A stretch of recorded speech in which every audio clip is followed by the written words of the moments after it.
Even now, I'm still genuinely surprised this collab happened. Like, I read all the Arknights stories related to this event to prepare for it, played through it again, and yet I'm still a little shocked this came to be. Because Arknights is legitimately one of my favorite games of all times. Not one of my favorite gachas, nah, favorite games. I think it's a masterpiece. So to see a game I've been playing for almost 5 years before I even got into making videos, collab with a series I've been playing for, damn, at this point 4 years? Literally feels like I have used all of my luck to manifest this, and because of that, in the next 8 days a plane's gonna crash into my home and obliterate me. I don't know. But because I've been playing these games for so long, there's a lot for me to explain when it comes to the lore of this event. Because no exaggeration, the difference in this event story to people who know the lore of Arknights compared to those who don't is massive. People who don't know the lore will likely view this as an interesting collab story that gave some hints of further developments in the story and was done in such a way to where people who are only vaguely familiar with either game can enjoy it. But if you know Arknights lore, unironically, this event has some of the most important lines to answer the main question the entire story is built around.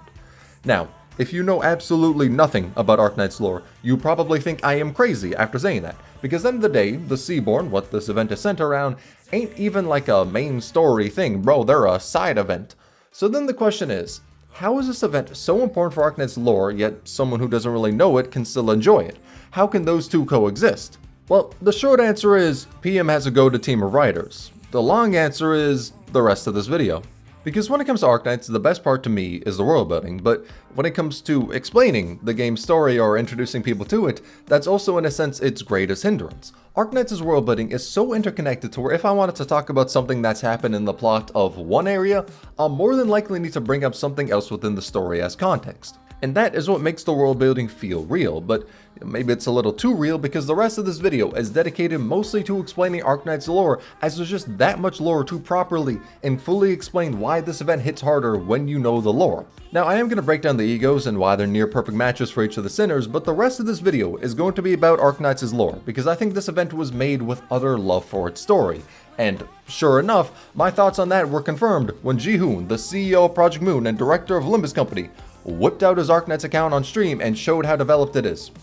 Yeah, I'ma say it. This event came to be because they love Arknights. So much to where it perfectly encapsulates what the story is about, and I want to explain that to anyone who doesn't know the lore. And on the other side, I want to explain what this collab has done that's important for Arknights' lore for the Arknights players who haven't touched Limbus Company. And there are going to be spoilers, however, I will mark them out for which episodes/events they spoil and where to skip in the video to avoid them. Though, I won't lie, most of the video will be spoilers. It's hard to explain what the story is built around without doing that. And when it comes to spoilers, here's something I want to say that I don't think you need to follow it, but I do wish to get my thoughts out there. And it's that I love Arknights' story, but it's rough to get into, especially when you go from Limbus. In Limbus, the stories are mostly voice acted and are relatively quick to get through.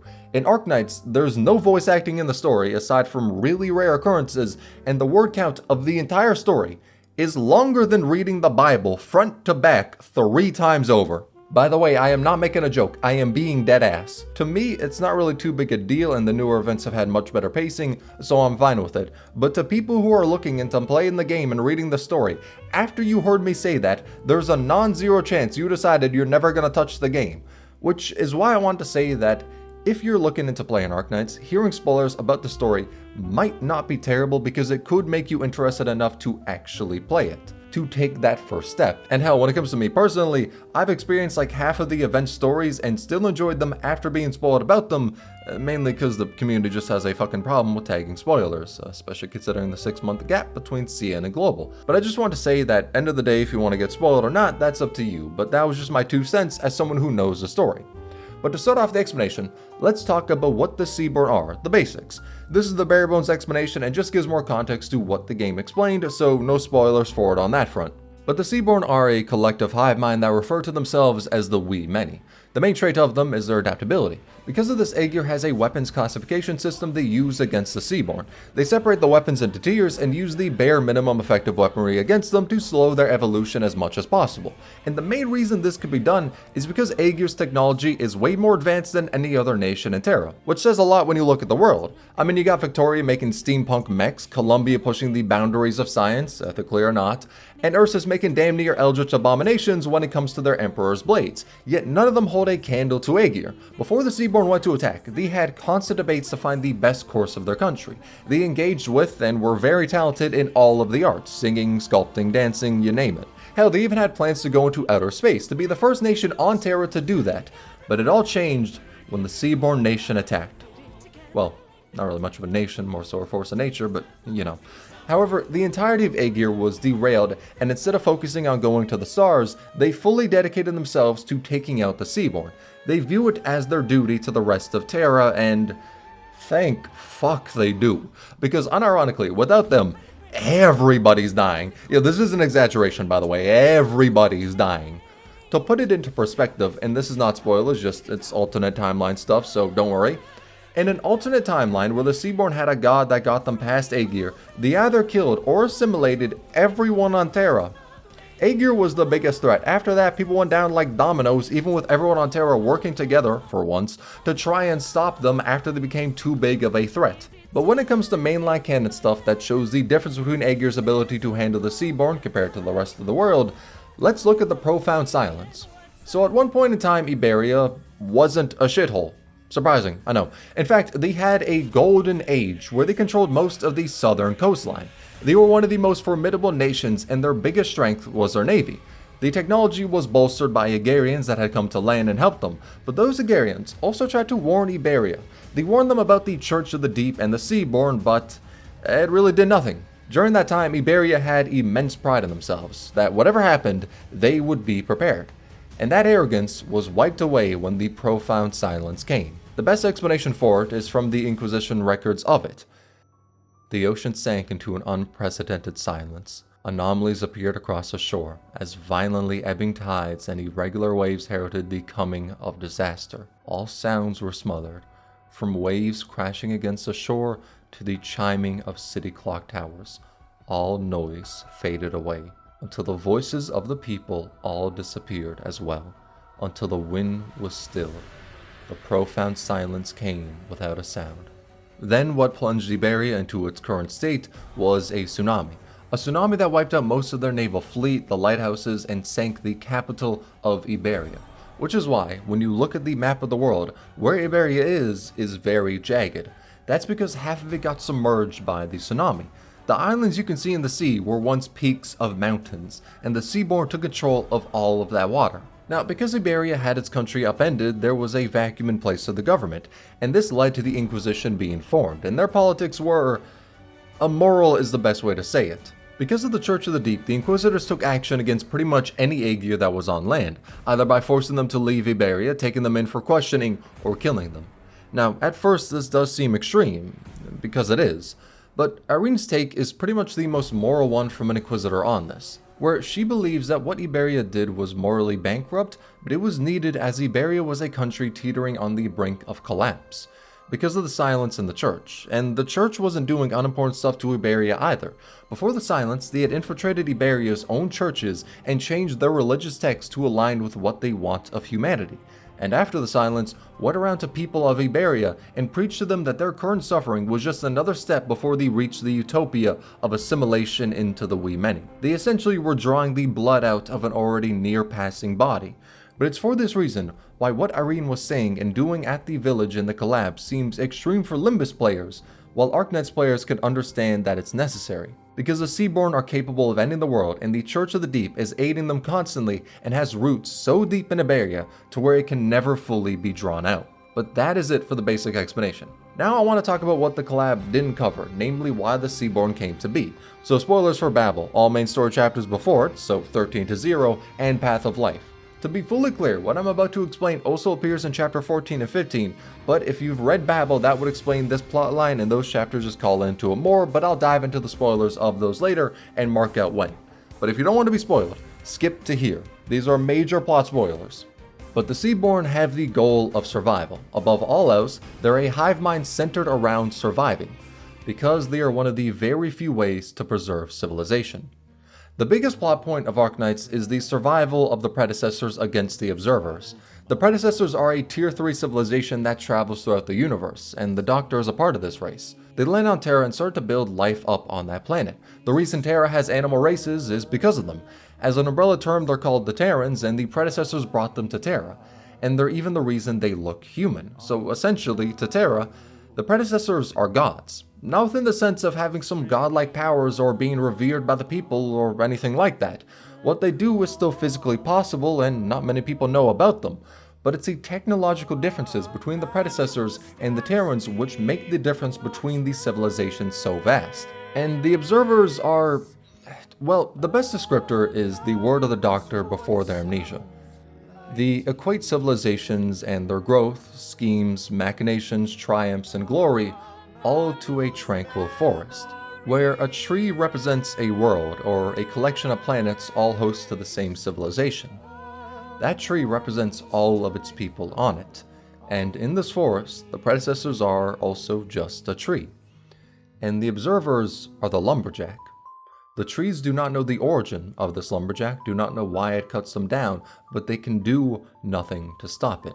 That is the difference between them. We do not know what the observers are, we do not know why they do what they do, we just know that even though the predecessors have technology that can have them travel throughout the universe, they view the difference between them and the observers as they are the lumberjack and the predecessors, hell, every civilization in the universe, are the tree. Which is also where I want to clarify. If you don't know the lore of Arknights, you may think, with this being the central conflict, it's a story like Gurren Lagann or something like that, where humanity has to come together and go into the cosmos to fight them, and it's very much not like that. It's a character-driven story, either from characters dying for their ideals, fighting against their fate, or atoning for what they've done and what the world has made them do, but also because the threat of the observers is not something they can fight. It is not something Terra can come together and challenge. It is something they can flee and hide from, and that is it. Not to even mention that most of Terra doesn't even know about the predecessors, let alone the observers. Like, for example, the reason Aegir is so advanced is because they found technology left by the predecessors. It's the reason behind their extraordinary growth. But if the predecessors are so advanced, where are they in the story? Why does Aegir, with the dregs of their technology, take center stage as the smartest nation on Terra in place of the predecessors? It's because the observers have already killed most of the ones on Terra.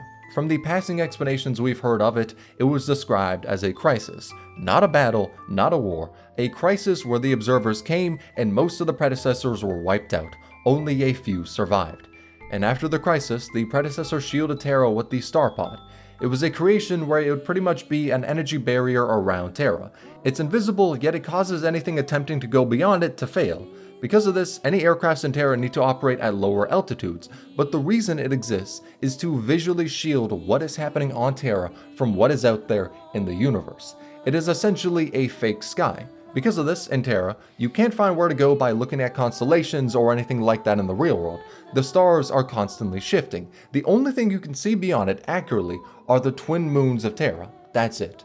It made Terra unable to think about going out into space, minus the Aegir who were trying because they had the technology of the predecessors. But to put it into perspective, the people of Terra do not know what the word universe is. The actual world itself is a concept they cannot understand, and they're not unadvanced. They got cities and technologies equal to real-world stuff, but this star pod cut off space to where no one knows anything about it. It's a shield for Terra. You can break it, but that requires so much energy, and given a bit of time, it'll just repair itself. That is the level of what they were aiming to do to just survive. They had other plans as well, most of them ended in failure, but one of them was a Seaborn. The plan of what they did was to take some Fairnamuts, they are essentially gods native to Terra, and the predecessors bioengineered them to become living arcs to preserve humanity from the observers. The ones who were meant to be the ark came to be known as the Firstborn. However, the experiment ended prematurely because the observers were wiped out by most of the predecessors before it could be completed. Because of that, the Firstborn aren't doing what was intended of them. There's a few of them to talk about, but I'll only focus on two, Asharmala and the Primordial Lifespring. So, during an Aegarian expedition into the Manta ruins left by the predecessors and what the Aegarians believed to be the birthplace of their civilization, an Aegarian named Martis made contact with Asharmala, and there he saw visions of what wiped out the predecessors, and over the course of many days of contemplation, thought that humanity was doomed. But he also saw visions of the Firstborn devouring all life and evolving to the point of even being able to feed on celestial bodies as a way to evolve and survive. He saw visions of civilization having no hope for a future, and then was shown one small possibility of survival. And because of that, he willingly ate one of Asharmalah's cubs that offered to be eaten and turned into a Seaborn. From there, he escalated the growth of the Seaborn's assimilation, with the goal of just giving humanity a chance to live. He thinks Aegir and the entire world should help the Seaborn, that they are genuinely a savior for them. Because of this, the Church of the Deep was founded, and in the collab, Wymares thought they were a necessity.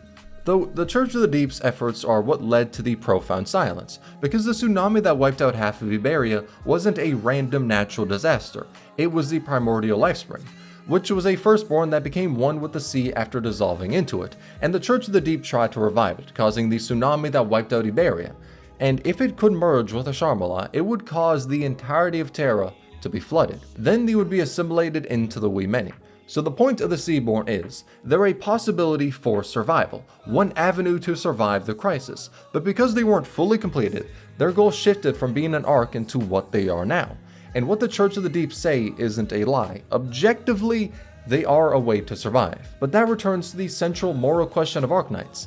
Is it fine for one civilization to control the fate, the trajectory, the lives of another if they do not have a way to survive what will wipe them out? And this is a question that is expanded on and debated in the main story, and the collab gives a very direct line for that question, which, to be honest, we're yet to see even the main story of Arknights do. So this is me saying, the spoilers from here are going to include chapter 14 and 15, so if you don't want to be spoiled about those, skip to this time on screen. They are major spoilers. As I said earlier, the Doctor is one of the predecessors, though I won't call them the Doctor for now. Instead, I'll be calling them Oracle, because that's what they were known as to the predecessors, and it makes a clear distinction between the Doctor before amnesia and after amnesia. They're the same person within the body and all that, but I'll be using different names to help distinguish the mental state they were in regards to amnesia. However, they came with the predecessors to Terra, and their closest travel companion, though in her words, even explaining their relationship as intimate would be a belittlement of it, was Priestess. And just like the rest of their civilization, they were looking for a way to survive the crisis. The answer the two of them came to, what they made for civilization to survive, was Originium. Originium is the lifeblood of Terra. It's responsible for the energy of it, the development. It's what causes people to become infected, and it's what even shaped the cities of Terra to be on nomadic platforms so they can escape catastrophes which happen as a result of Originium dust. And it's even the reason the Terrans evolved to resemble humans. The entirety of Terra is shaped by Originium, and it is not natural. It was man-made by Priestess and Oracle. The possibility it gave humanity was the ability to be assimilated into its own universe, because Originium, even though it can be used for so many different purposes, is able to store vast amounts of information. That was the way to save humanity. It was so important to our Oracle, when describing what the observers did to them and what the Originium they left after was, said, "On this day, the lumberjack raised his axe as usual, and another tree fell before him. But after the lumberjack turned away, branches sprouted from the stump, and the broken branches rejoined. The clearing made by the lumberjack grew dense with trees once again, and it didn't stop there. Transparent resin engulfed a forest that only existed in stories. Soon, before you, only a beautiful amber remains. Originium will become the beacon, condensed by our civilization.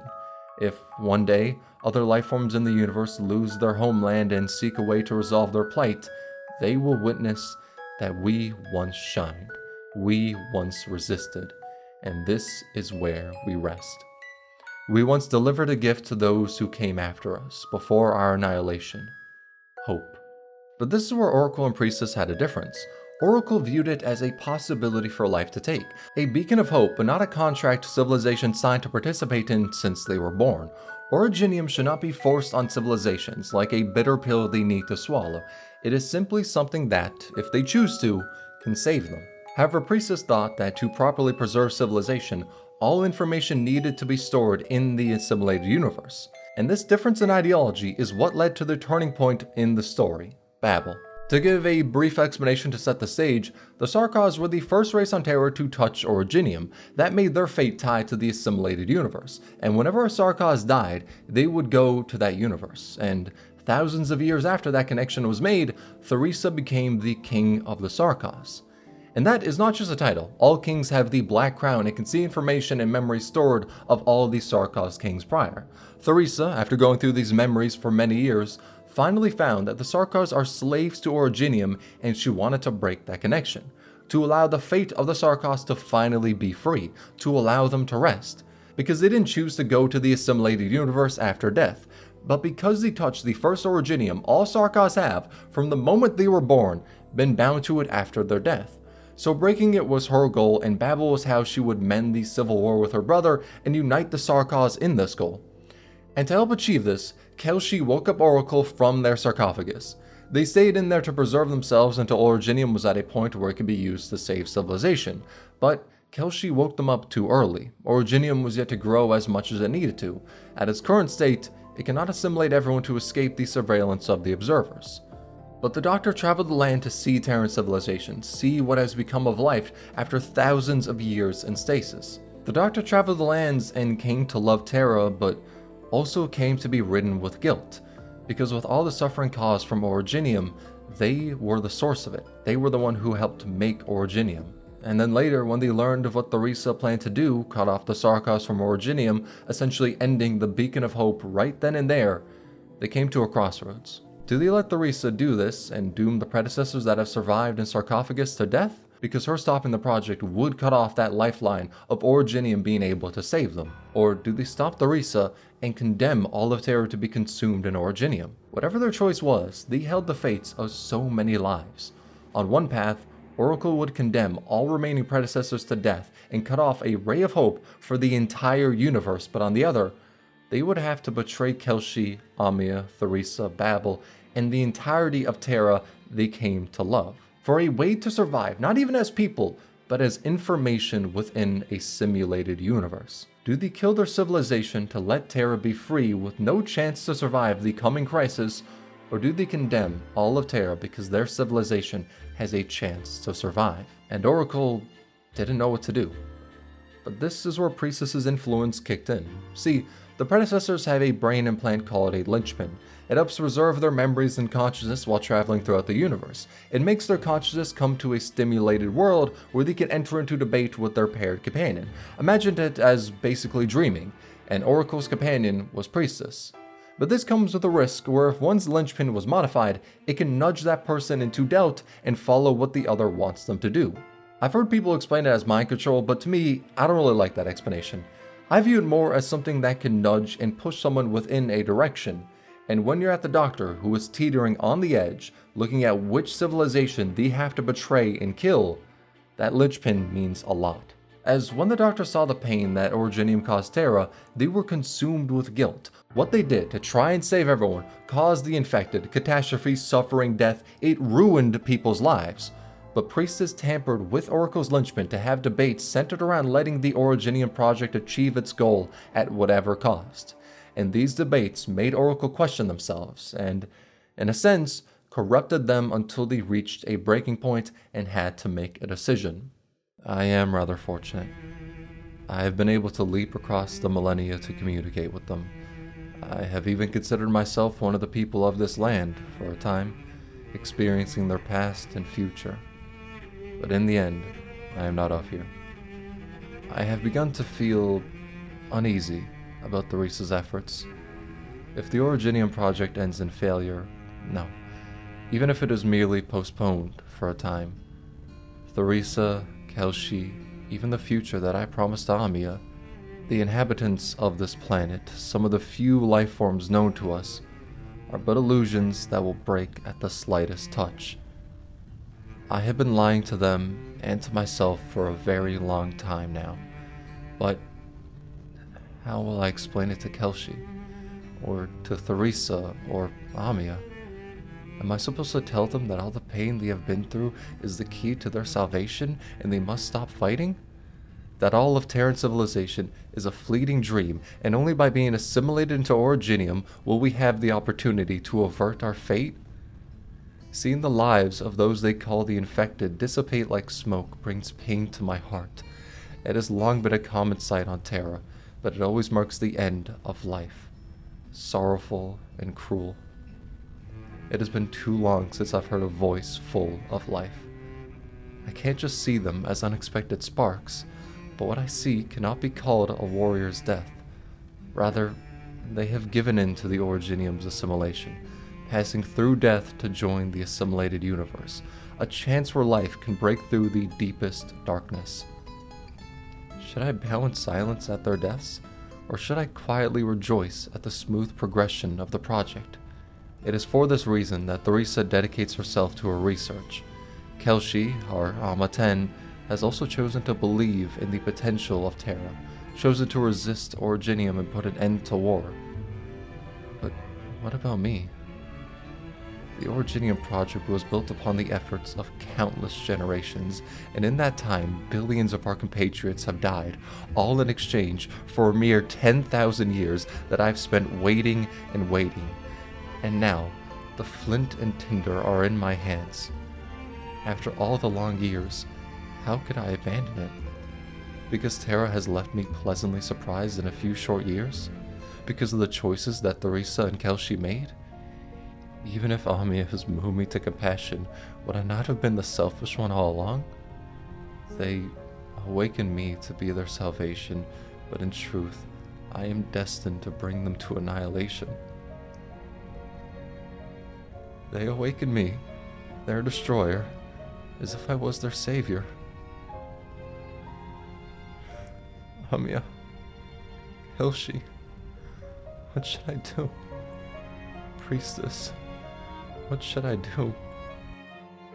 And those debates with Priestess sets Oracle on the path to betray Theresa. They meet with her brother, Theresis, and try to work together. The goal is for Babel to fall, so Originium can consume the lands and their civilization can survive. Destroy Babel, scatter her followers. Let Theresa in on your plans. Unify the Sarkaz under a Kazdel ruled by the Military Commission. She and I have never relied on the charity of our enemies in the course of leading Kazdel to where it stands today. It is true that this war will only end with the decisive defeat of one of us, but you should not be the one to propose it. Proceed. Tell me more of why you would make this request, evil spirit of an age long gone. You already know. There are no surprises here. Considering the near 200 years you and Theresa spent working together, you should be able to guess. I seek the expansion of Originium. Babel's struggles will only prolong the dying gasps of this land, Theresis. No matter if you resist it or accept it, Originium will take on myriad forms, drawing all of creation into her embrace. Have you ever looked up at the sky? Beyond that sky, far beyond the twin moons, there is a place that we would once return to, where we would sleep peacefully. But I am the only one left, here, speaking with you. In the course of the Sarkaz's eternal search for the remains of dead gods to fend off your enemies, have you ever wondered, why did those gods die? The burden I bear is greater than the future of the Sarkaz. If I must destroy some things to create a ladder I hope for, I will do it. It's all I can do. I've already hesitated for far too long. Destroy some things to create a ladder. You speak lightly of sacrifice. Nothing light here, Theresis. Believe me when I say you couldn't even conceive of what I've been through. And where do I see your sincerity for our cooperation? I require an even more direct means to advance this war to the next stage. If you wish for the Babel members to be spared, then so be it. The Military Commission promises you that as long as Babel concedes defeat and departs Kazdel, we will not exterminate those who desert or surrender. But you know what you must do in return. You know what I ask of you. If you truly wish to save the many who stand by your side, make them willingly admit defeat and surrender to me. Then slay their king. Destroy some things to create a ladder. Theresis only agrees if the Doctor creates an opening to kill Theresa. Her being assassinated is the only way for Babel to fall and the Sarkaz to be unified under his banner. And Oracle, with no other choice, agrees. They lead the assassins to Theresa. She is able to kill them all, but is bleeding to death and given just a bit more time, will die. However, she reaches out to Oracle and knows that, despite the betrayal, they don't truly want this. She knows the sincerity and love they have for the world, Kelshi and Amia, but their memories are chaining them, taking them prisoner and not letting them do what they truly want. So, Theresa decides to take out the Doctor's memories with her arts and erase them, to finally free the Doctor from the chains their memories and Priestess's influence is putting on them, to let them decide how they want to live and what they want to spend their life working towards. Your memory is gone, and your soul reborn. A truly terrible trick. But they underestimate your benevolence, your desire for victory. They underestimate us, and what makes Terra so tenacious. Doctor, allow me to call you by this name for the last time. This is my little revenge on you. And also, my final gift to you. Memory does not shape who you are. So, with your original self, live again. On this land, see the world. Feel the various emotions life brings. Meet the many people of Terra. Perhaps your journey will start in suffering, and you may never manage to escape the murky moon shadows of this land. But you will always get to see the sun rise. I trust you will find a new solution, one that is truly your own. An answer that sounds just like the murmur Kaltzit and I once heard. A most moving answer.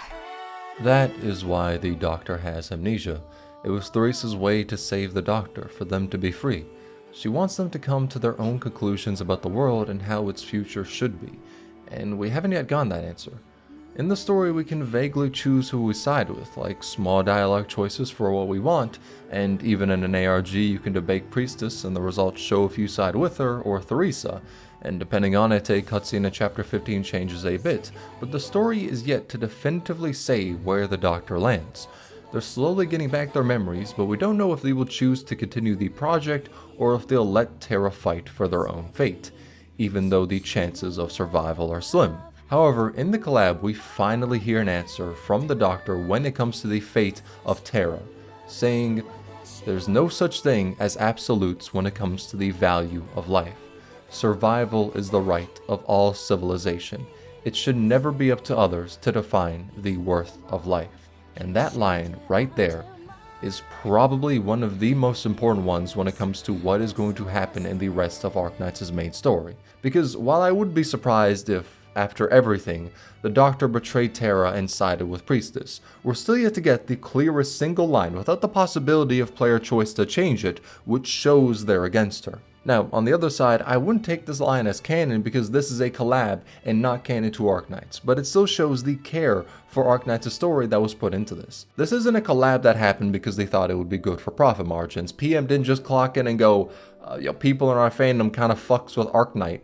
Let's collab with Arknight and do some very uninspired story for it, like you could see in so many different gacha games. Cough cough Persona 5, cough cough the most pumpkin spice latte collab every gacha wants to milk. It isn't a bland and boring story where Dante and the gang get teleported to the land ship and fight some Originium slugs while big chilling with the group, which actually, not gonna lie, pardon me, would have kind of been down to see that, because the only criticism I got for the collab, when it comes to the story, is the lack of character interactions. Like, there's some funny ones of Kelshi and Foss being hyper nerdy, Dante scaring Amia with wanting her to pop the sinners, Scotty immediately doing that, but there wasn't too many. Though the central plot of the collab being around the right for people to survive and spend their life as they want to is so deeply connected to the story Arknights is telling.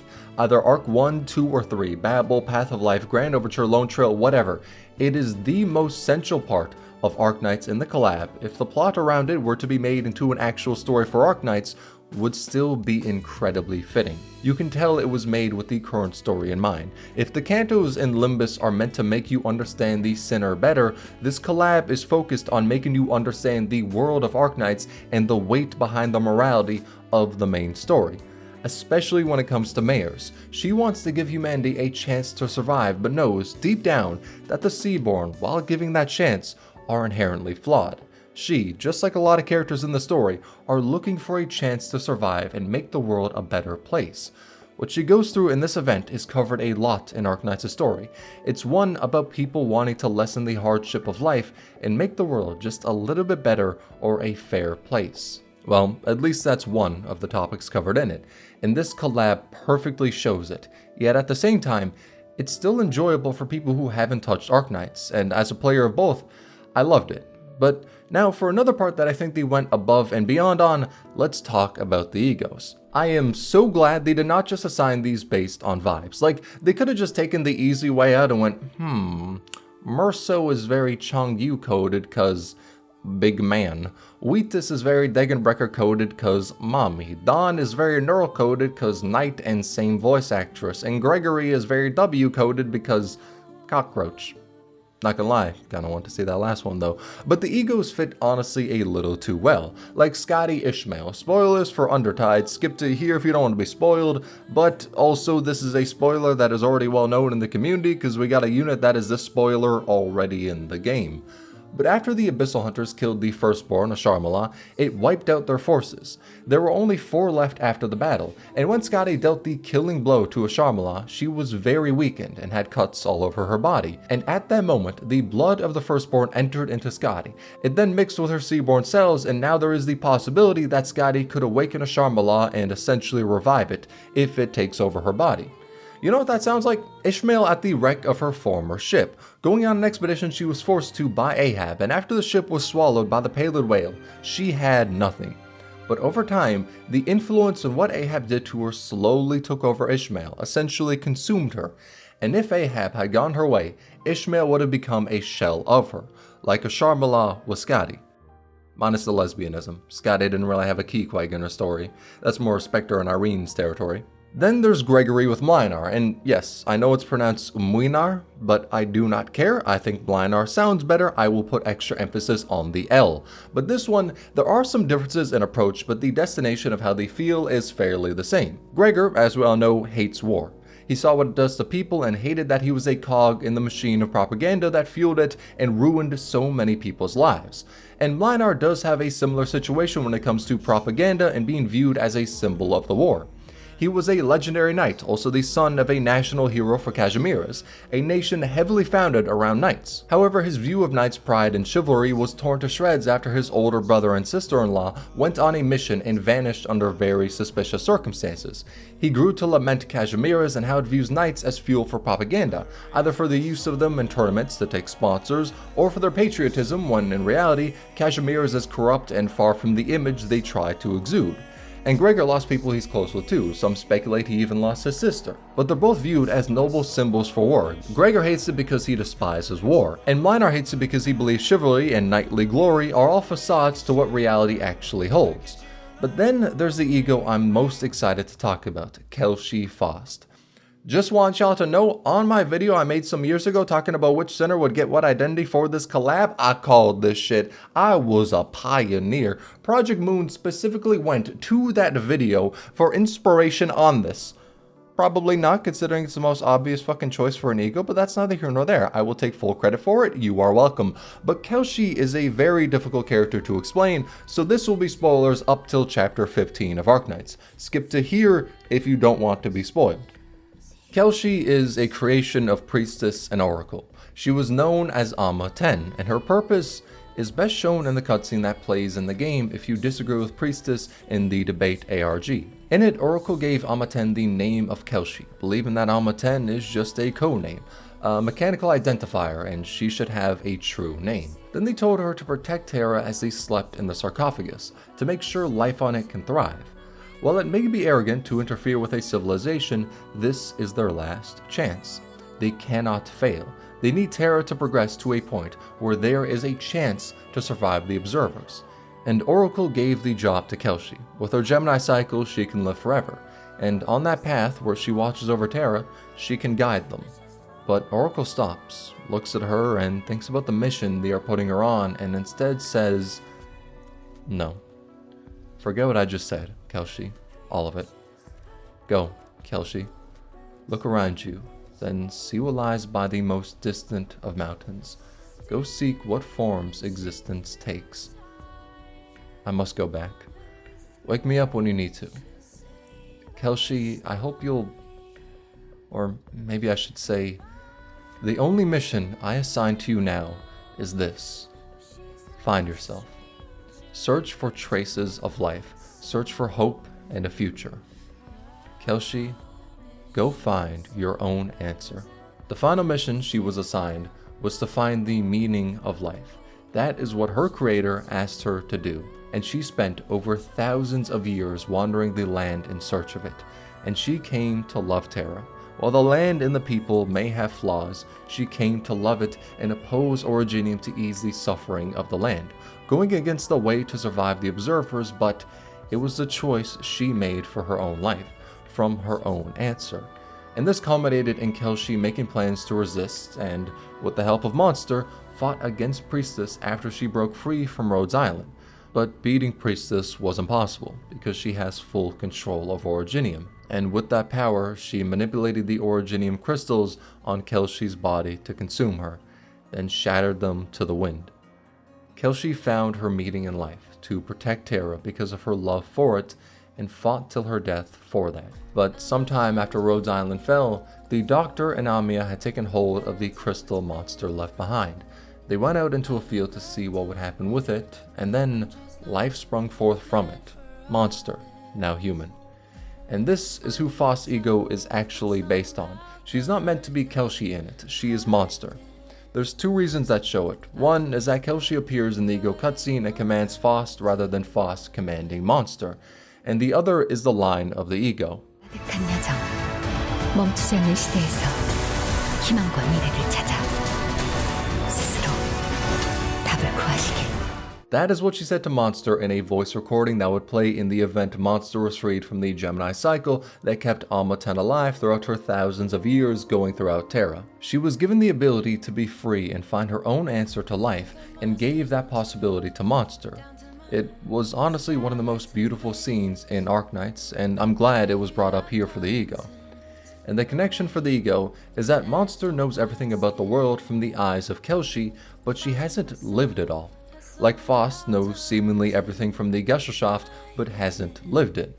Now from there isn't too much more to expand on because we don't know that much more about Phost. Her canto is still yet to happen, but I'm sure when it does, this ego is going to be even more fitting. And for the last one to break down, Honglu with the ego for Ling. The connection is that they both like poems. Okay, so that is it for the video. Glad y'all came out. And okay, I'm just kidding, but like, okay, to be honest, I really don't remember anything about Ling. Like, I read her event, read the event after that. Bro had like 30 lines collectively. She doesn't talk.